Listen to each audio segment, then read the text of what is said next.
ప్రేమ వల్ల పిచ్చి పట్టిన మగాళ్ళెందరో, మరి మగాళ్ళ ప్రేమ వల్ల పిచ్చి పట్టిన ఆడది ఉందా?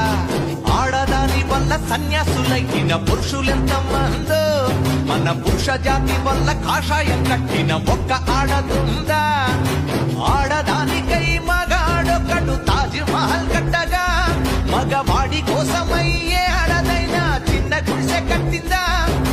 మగవాళ్ళు మంచి మనుషులు, మరి ఆడాళ్ళు ముంచే మనుషులు. నమ్మకు ఆడాళ్ళలోని ప్రేమలని, నమ్మిన వాడికి చూపెడుతుంది నరకాన్ని.